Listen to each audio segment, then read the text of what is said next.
कहानी की शुरुआत होती है किम नाम के एक फायर फाइटर से, जो एक बच्ची को बचाने के लिए एक जलती हुई इमारत से कूद गया। नीचे गिरने के बाद वो तुरंत वापस खड़ा होकर उस बच्ची के पास पहुंचा, लेकिन उसके लाख आवाजें लगाने के बाद भी वो बच्ची उसे सुन नहीं पा रही थी और वो उसे अनदेखा करके अपने घर वालों के साथ वहाँ से चली गई। किम को कुछ समझ नहीं आ रहा था कि तभी उसे अपना नाम सुनाई दिया और जब उसने पीछे मुड़कर देखा तो उसकी नजर पास में ही खड़े दो लोगों पर पड़ी। इससे पहले कि वो कुछ समझ पाता, उसने देखा कि उसके साथ ही किसी की लाश के पास खड़े थे। उनके करीब जाकर देखने पर उसे पता चला कि असल में वो लाश उसी की थी। किम बहुत ज्यादा डर गया था कि तभी दो लोगों ने उसके पास आकर अपना नाम शाई और डियाक बताया। उन्होंने उसे बताया कि वो मर चुका है और नर्क में उस पर जो मुकदमे चलेंगे उसकी मदद के लिए वो यहाँ पर आए हैं। किम एक आखिरी बार अपनी माँ से मिलना चाहता था, पर उन दोनों ने उसकी एक न सुनते हुए उसे सीधा नर्क में भेज दिया, जहाँ उसे बताया गया कि नर्क में उसके ऊपर 7 मुकदमे चलाए जाएंगे और उसी हिसाब से या तो उसे एक नया जन्म दिया जाएगा या फिर उसे अपने पापों की सजा मिलेगी। नर्क के बाहर किम की मुलाकात कैंग से हुई, जो उसका तीसरा गार्डियन था। गेट पर पहुंचकर डियाक ने किम की परछाई एक मूर्ति के मुंह में डाली, जिसके बाद उन्हें पता चला कि असल में किम तो एक पैरागॉन था, जिसका मतलब था कि उसने अपनी जिंदगी एकदम सही तरीके से जी थी। ये सुनकर वो सभी बहुत खुश हुए, क्योंकि किम पिछले 422 सालों में पहला पैरागॉन था। इसके बाद वो लोग अपने पहले मुकदमे के लिए हेल ऑफ मर्डर में पहुंचे, जहाँ उसे गलती से या जानबूझकर किए गए खून के लिए सजा मिलेगी। किम चुपचाप अपने जज राजा बायोन जोंग के सामने खड़ा हो गया, जिसके बाद नर्क के 2 वकीलों ने उस पर इल्जाम लगाने शुरू कर दिए। उन्होंने किम की जिंदगी के एक हिस्से के बारे में बताया, जहां एक बार किम ने अपने एक साथी को जलती हुई इमारत में ही छोड़ दिया, जिस वजह से उसकी मौत हो गई थी। और उन वकीलों के हिसाब से किम अपने साथी की जान आसानी से बचा सकता था, इसीलिए अब वो चाहते थे कि किम को 50 साल की सजा मिले। पर तभी कैंग ने किम के बचाव में उस हादसे को दोबारा दिखाते हुए बताया कि असल में किम तो अपने साथी की मदद करना चाहता था। पर तभी उन्हें बाकी लोगों के रोने की आवाज सुनाई दी, जो पास में ही कहीं फंसे हुए थे। इसीलिए उसके साथी ने अपनी जान दांव पर लगाते हुए किम को पहले बाकी लोगों को बचाने के लिए कहा। पर जब किम सभी लोगों को बाहर छोड़कर वापस अपने साथी को बचाने के लिए अंदर जाने लगा, तो उसके बाकी साथियों ने उसे रोक दिया, क्योंकि तब तक बहुत देर हो चुकी थी। इसके बाद कैंग ने जज को बताया कि किम ने अपने साथी की जान दांव पर लगाकर 8 लोगों की जान बचाई थी, इसीलिए उसे सजा नहीं मिलनी चाहिए। किंग बायोन जोंग किम की बहादुरी से बहुत खुश हुआ और उसने किम को कोई भी सजा देने से मना कर दिया। इसके बाद किम पहुंचा अपने दूसरे मुकदमे के लिए। ये जगह बाहर से देखने में तो बहुत खूबसूरत थी, पर इसी बीच सभी आत्माओं को उनके कर्मों के हिसाब से सजा दी जाती, जिसमें उन्हें खतरनाक मछलियों से भरे पानी में फेंकने से लेकर एक क्रशर के नीचे तक रखा जाता। और इस सब के साथ था रानी चेगोंग का दरबार, जहां किम के इस मुकदमे का फैसला होने वाला था, जिसमें किम को अपनी पूरी जिंदगी की मेहनत का प्रमाण देना होगा, ताकि वो ये साबित कर सके कि वो अपनी जिंदगी में आलसी नहीं था। उसकी बेगुनाही को साबित करने के लिए गार्डियंस ने किम की जिंदगी भर की मेहनत के बारे में रानी को बताया, जिससे जानकर वो बहुत खुश हुई और उसने किम से इतनी मेहनत करने के पीछे का कारण पूछा, जिस पर किम ने जवाब दिया कि वो ये सब सिर्फ पैसों के लिए ही कर रहा था। उसकी ये बात सुनकर रानी को बहुत गुस्सा आया और उसने किम को तुरंत ही पानी में फेंकने को कहा। पर तभी उसके गार्डियन ने बीच में आकर रानी को बताया कि उसके ऊपर बहुत सारी जिम्मेदारियां थी और सिर्फ उन्हें पूरा करने के लिए वो अलग अलग काम करके ज्यादा से ज्यादा पैसे कमाने की सोचता था। और वो ये सारा पैसा अपने ऊपर नहीं बल्कि अपनी बीमार माँ और छोटे भाई के ऊपर लगाता था। किम की कहानी का ये पहलू सुनकर रानी ने अपना फैसला बदल दिया और उसने भी किम को कोई सजा न देने का फैसला किया। जब वो लोग किम को अगले मुकदमे के लिए ले जा रहे थे, तो अचानक से कुछ खतरनाक जानवरों ने उन पर हमला कर दिया। इन जानवरों के हमला करने का एक ही मतलब था कि किम के परिवार के किसी सदस्य की मौत हो गई थी और अब उसकी आत्मा बदला लेने के लिए धरती पर घूम रही थी, जिसका असर किम पर चल रहे मुकदमों पर भी पड़ने वाला था। किम को लग रहा था कि शायद उसकी माँ की मौत हो गई होगी, क्योंकि वो तो पहले से बहुत बीमार थी। इस पर कैंग ने उसे बताया कि उस आत्मा को मुक्ति देने का एक ही तरीका है, जो भी मरा है उसकी लाश को ढूंढकर उसका अंतिम संस्कार करना होगा, ताकि उसकी आत्मा को शांति मिल जाए। इसीलिए कैंग उस लाश को ढूंढने के लिए धरती पर चला गया और वहीं बाकी गार्डियंस किम को अगले मुकदमे के लिए लेकर गए, जहां एडमिरल एसॉन किम के बोले हुए सभी झूठों का हिसाब लेगा और उसी के हिसाब से उसे सजा मिलेगी। इधर वकीलों ने किम के खिलाफ 98 झूठे लेटर्स पेश किए, जो उसने अपने मरे हुए साथियों के बच्चों को लिखे थे, और ऐसी ही कई चिट्ठियां जहाँ उसने गायन नाम की एक लड़की को भी लिखी थी, जो उसके एक साथी की बेटी थी, जिसके मरने के बाद भी किम उसकी तरफ से उसकी बेटी को लेटर्स लिखता रहा। वकीलों का कहना था कि ऐसा करके किम ने उस लड़की के साथ धोखा किया है। ये बात सुनते ही एडमिरल ने किम की जुबान काटने का आदेश दे दिया, पर तभी गार्डियन ने किम के बचाव में एडमिरल के सामने कुछ और लेटर्स भी रखे, जो किम ने अपनी माँ को लिखे थे जब वो हॉस्पिटल में भर्ती थी। किम ने बेशक उनसे अपनी बीवी और परिवार के बारे में झूठ बोला था, क्योंकि उसकी तो कभी शादी हुई ही नहीं, पर उसके इस झूठ से उसकी माँ को फिर से जीने की उम्मीद मिली थी। और ऐसा ही कुछ गायन के केस में भी हुआ था। अगर गायन को पता चल जाता कि उसके पिता मर चुके हैं तो शायद वो भी जिंदा न रह पाती।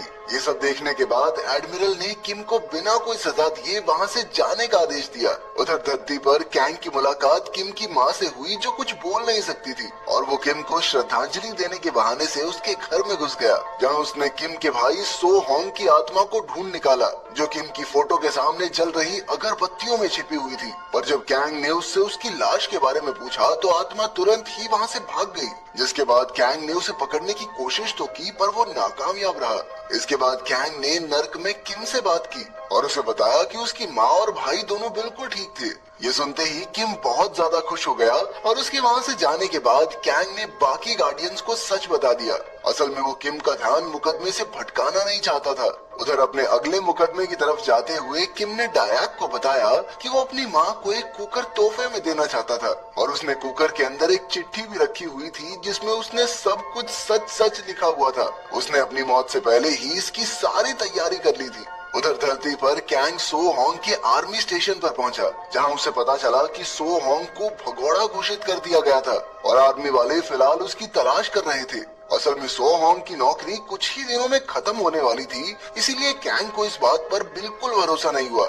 इसीलिए वो अपना रूप बदलकर लेफ्टिनेंट पार्क के पास गया, जिसने सो होंग को ड्यूटी पर भेजा था। लेकिन पार्क से बात करते ही वो समझ गया कि ये आदमी झूठ बोल रहा है। इसके बाद कैंग समय में पीछे गया और उसने देखा कि उस रात डॉन यंग बहुत ज्यादा घबराया हुआ था और ऐसी हालत में वो अपनी बंदूक की सेफ्टी पिन के साथ खेल रहा था। उसे सो होंग की नौकरी खत्म होने का बहुत ज्यादा दुख था, क्योंकि उसके जाने के बाद वो यहाँ बहुत अकेला पड़ जाएगा। पर सो होंग ने कहा कि क्या हो गया भाई, नौकरी खत्म होने के बाद भी तुझसे तो मिलने आता रहूंगा ना मैं। साथ ही उसने डॉन यंग को अपनी बंदूक ठीक से पकड़ने के लिए कहा, और तभी अचानक डॉन यंग ने गलती से ट्रिगर दबा दिया, जिसके बाद कई गोलियां सीधा जाकर सो होंग के पेट में लगी। जिसके बाद डॉन यंग ये बात लेफ्टिनेंट पार्क को बताने पहुंचा, जिसने सो होंग की मदद करने की बजाय उसकी लाश को छुपाना सही समझा। इसी तरह डॉन यंग और पार्क ने मिलकर सो होंग को जिंदा ही दफना दिया। इधर कैंग ने सो होंग की लाश को ढूंढ लिया था, पर वो उसे जलाने की बजाय उसकी मदद करना चाहता था। वहीं नर्क में बातों बातों में गलती से शाई ने किम को उसके भाई के बारे में सच बता दिया। वहीं कैंग को सो होंग की आत्मा एक क्लब में मिली, जिसके बाद वो एक बार फिर से उसे पकड़ने के लिए दौड़ा, और इस बार जैसे तैसे कैंग ने सो होंग को पकड़ ही लिया।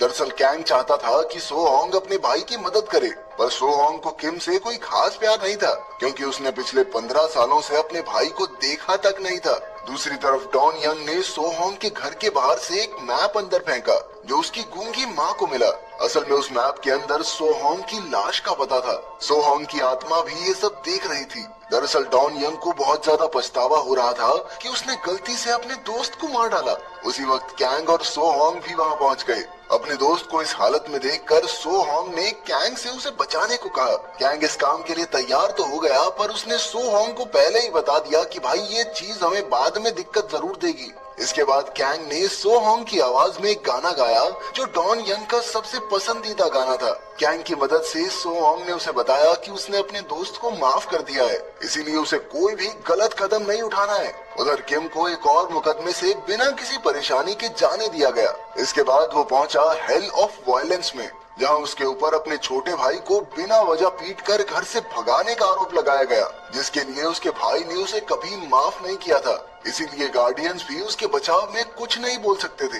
इसीलिए उन्होंने आपस में सलाह करके एक कंबाइंड ट्रायल की मांग की, जिसका मतलब ये था कि उन्हें इस मुकदमे के आरोप की सफाई अगले मुकदमे के आरोप के साथ देनी होगी। इस तरह वो अभी के लिए तो यहाँ से चले जाएंगे, पर अगर वो ऐसा करने में नाकामयाब हो गए तो किम की सजा को और बढ़ा दिया जाएगा। साथ ही तीनों गार्डियंस को भी गार्डियन के दर्जे से हटा दिया जाएगा। इसके बाद वो तीनों अपने अगले मुकदमे के लिए आगे बढ़ चले, जहां ये देखा जाना था कि आखिर किम अपने माता पिता की कितनी इज्जत करता था। वहां पहुंचने से पहले ही किम ने अपने गार्डियंस को बताया कि असल में वो एक अच्छा बेटा नहीं था। उसकी माँ अक्सर काफी बीमार रहती थी और उनके पास मदद के लिए कोई था भी नहीं। उस समय वो सभी बहुत ज्यादा परेशानी से गुजर रहे थे।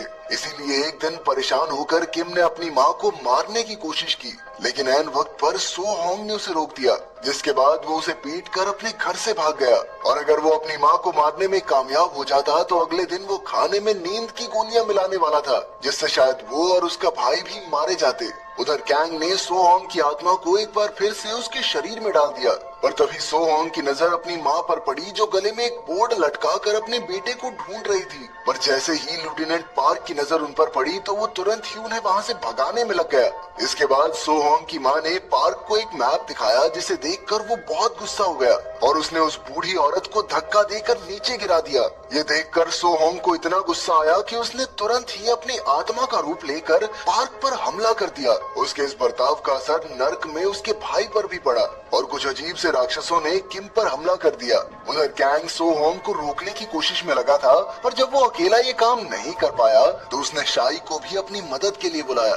धरती पर चल रही इस लड़ाई की वजह से किम धीरे धीरे रेगिस्तान की मिट्टी में धंसता चला जा रहा था। और उधर जब शाई ने आखिरकार पार्क को बचा लिया तो सो होंग की नजर अपने भाई पर पड़ी, जो अब तक पूरी तरह मिट्टी के नीचे पहुंच गया था। और ये देखकर उसने खुद को शांत किया। सो होंग के शांत होते ही किम के सामने उसका आखिरी कोर्ट आ गया, जहां आखिरी मुकदमे का फैसला होने वाला था। राजा के मुताबिक किम ने अपनी माँ की हत्या करने की कोशिश की थी, इसीलिए उसे सजा तो मिलनी चाहिए। पर तभी डियाक ने किम के बचाव में कहा कि जब उसने ऐसा करने की कोशिश की थी तब उसकी माँ नींद में थी, लेकिन राजा ने उसे दिखाया कि इस सब के दौरान किम की माँ जाग रही थी और वो बेचारी तो किम की खुशी के लिए अपना बलिदान तक देने को तैयार थी। ये सुनते ही किम जोर जोर से रोने लग गया और अब वो किसी भी सजा के लिए तैयार था। और जैसे ही राजा उसे सजा सुनाने के लिए आगे बढ़ा तो उसका पूरा कोर्ट हिलने लग गया। असल में सो होंग एम्बुलेंस में बेहोश पड़ी किम की माँ के सपने में पहुंच गया था, जहां उसने अपनी माँ को उस रात के बारे में याद दिलाया। उसके मुताबिक किम ने उन्हें मारने की कोशिश जरूर की थी, पर वो ऐसा कर नहीं पाया था। और फिर उसने पूरी जिंदगी अपने पागलपन के इन 4 पलों पर अफसोस ही किया था। वो कभी उनसे मिलने नहीं आया, पर फिर भी पूरी जिंदगी वो उनकी जरूरतें पूरी करने के लिए मेहनत करता रहा। और अगर किम ऐसा नहीं करता तो उसके छोटे भाई और माँ ने वैसे भी भूख के कारण मर ही जाना था। इसीलिए उसने अपने भाई को पूरी तरह माफ कर दिया। इसके बाद उसने पहली बार अपनी माँ को बोलते हुए सुना, जिनके मुताबिक इस सब में सारी गलती उनकी ही थी। उन्हीं की वजह से उनके परिवार को इतनी परेशानियां झेलनी पड़ी। ये सारी बातें सुनकर नर्क के राजा ने किम के ऊपर लगाए सभी आरोप खारिज कर दिए और उसे तुरंत ही स्वर्ग में भेज दिया गया। वहीं धरती से वापस आने से पहले कैंग ने किम की आखिरी ख्वाहिश भी पूरी कर दी। उसने वो राइस कुकर उसकी माँ तक पहुँचा दिया और जब उन्होंने उसे खोला तो उसके अंदर किम की लिखी हुई आखिरी चिट्ठी भी थी। अगर वीडियो पसंद आई तो लाइक कर देना, चैनल को सब्सक्राइब कर देना। मिलते हैं अगली वीडियो में।